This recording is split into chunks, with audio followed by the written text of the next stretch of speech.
Viewers, ಎಲ್ಲರಿಗೂ ಶುಭ ಭಾನುವಾರಕ್ಕೆ ಸುಸ್ವಾಗತ. ರೈತರಿಗೆ ಮಕ್ಕಳಿಗೆ ಏನು ಕೊಡಲ್ಲ ಅಂದರೆ ನೋಡಿ, ಇದೇ ಕಾರಣ. ನಾವು 3 ಗಂಟೆಗೆ ಬಂದು ತೋಟದಲ್ಲಿ ನಾವು ಬಿಡಿಸ್ತಾ ಇದ್ದೀವಿ. ಈ ಕಷ್ಟ ನಮ್ಮ ಮಕ್ಕಳು ಬಿಡಬಾರ್ದು ಅಂತಲೇ ರೈತರು ಕೊಡ್ತಾ ಇಲ್ಲ ಅಷ್ಟೇ. ನಾವಂತೂ ಕಷ್ಟಪಟ್ಟಿದ್ದೀವಿ, ನಮ್ಮ ಮಕ್ಕಳು ಕಷ್ಟಪಡಬಾರ್ದು ಅಂತ. ನೋಡಿ, ಇಷ್ಟಾದರೂ ಕಷ್ಟಪಡ್ತಾ ಇರ್ತಾರೆ ರೈತರು.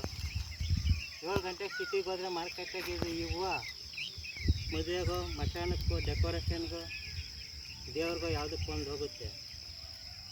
ಭೂಮಿ ಆಗಿದ್ರೇ ಅನ್ನ ಚಿನ್ನ ಸಿಗೋದು.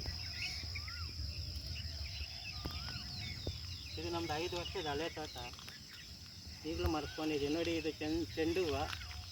ಇದರೊಂದು ಅಲ್ಲಲ್ಲಿ ಉಟ್ಕೊಂಡಿದೆ. ಇದ್ರಾಗ ಡೈಲಿ ಒಂದು 5 kg ಬರ್ತಿದ್ದು 100-150 ರೂಪಾಯಿ ಸಂಪಾದನೆ ಆಗುತ್ತೆ. ನಾವು ಮನೆಗೆ ಬೇಕಾದಂಗೆ ಮಡ್ಕೊತೀವಿ, ಇಲ್ಲಾಂದರೆ ಸಾಕ್ಬಿಡ್ತೀವಿ. ಇದನ್ನು 7 ಗಂಟೆಗೆ ಮಾರ್ಕೆಟ್ಗೆ ಹೋದರೆ 9 ಗಂಟೆಗೆ ಸಿಟಿ ಮಾರ್ಕೆಟ್ಗೆ ಹೋಗ್ಬಿಡುತ್ತೆ. ಈ ಥರ ತುಂಬ ಜನ ಇದ್ದಾರೆ ನಮ್ಮ ಕಡೆ ರೈತರು, ರಾತ್ರಿಗಳು ಕಷ್ಟಪಡೋರು. ಓಕೆ, ಬಾಯ್.